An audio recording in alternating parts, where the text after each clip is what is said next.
क्या हुआ, रुक क्यों गई? जमीर, मुझे रात भर नींद नहीं आएगी क्यों? जब तक मैं अम्मी को मना नहीं लेती। इसलिए अपने कमरे में जाने से पहले मैं अम्मी से एक दफा एक्सक्यूज करना चाहती हूँ। अच्छी बात है। आओ, आ जाओ।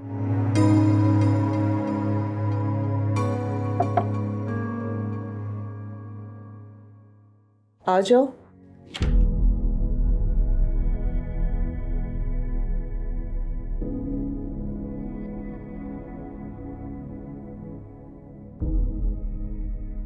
अम्मी सुबह ही आपसे कुछ बात करना चाह रही है।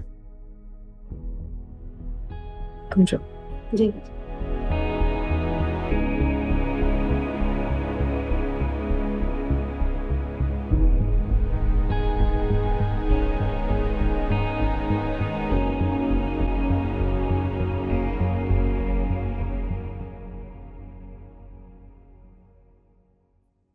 आई एम सॉरी।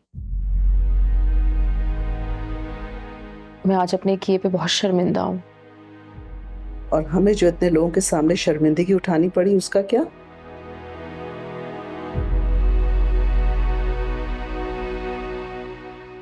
इस बात का तो मुझे अंदाजा है कि उस पूरे हॉस्पिटल में तुम अकेली डॉक्टर नहीं थी। तुम वक्त पे आ सकती थी, उन्हें खानदान वालों की बातों से बचा सकती थी। अगर मेरे बस में होता तो मैं वहां से लाजमी आ जाती। अगर वहां पर इतनी अफरा तफरी थी कि मेरे कुछ समझ नहीं आया। पेशेंट की हालत बहुत सीरियस थी और वहां पे सिर्फ मैं अवेलेबल थी सर्जरी करने के लिए। अगर मैं उसे इमरजेंसी वार्ड में छोड़ के आ जाती तो वो बेचारा वही इंतजार करते करते इंतकाल कर जाता। उसकी जिंदगी कम थी, मगर कम से कम मैंने बचाने की पूरी कोशिश की। आई एम सो सॉरी बेटा, इधर आओ। आई एम सो सॉरी, मुझे बिल्कुल अंदाजा नहीं था इस बात का। बस बेटा रो मत। मैं बहुत बुरा फील कर रही हूँ इस वक्त। आई एम सॉरी। मैं आपको नाराज करने का कभी सोच भी नहीं सकती। मुझे पता है बेटा, अगर जमीर मुझे वक्त पे बता देता ये बात तो ये नौबत ही ना आती। इसमें जमीर की कोई गलती नहीं है। वहां सब इतने पैनिक में थे कि मैं जमीर को भी पूरी बात नहीं बता सकी। मेरे दिल में आपके लिए बिल्कुल वैसी ही इज्जत है जैसे अपनी माँ के लिए है। नहीं बेटा, दैट गोज विदाउट सेइंग। और तुम्हारी ये बातें मुझे जो और शर्मिंदा कर रही हैं। मैं कभी नहीं चाहूंगी कि आप मेरी वजह से शर्मिंदा हो। जी जान,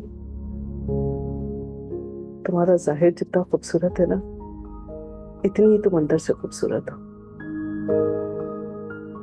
और मुझे इस बात पे फख्र है कि तुम मेरी बहू हो। और बेटा, वो जो पेशेंट एक्सपायर हो गया ना, उसका दुख दिल को मत लगाना। तुमने भी खुद ही तो कहा है ना कि उसकी जिंदगी कम थी। तुम तो एक डॉक्टर हो, ऐसी सिचुएशंस तो तुम्हें बहुत मिलेंगी। जी जान, ठीक रहो, सदा सुहागन रहो, खुश रहो। कितनी प्यारी लग रही है।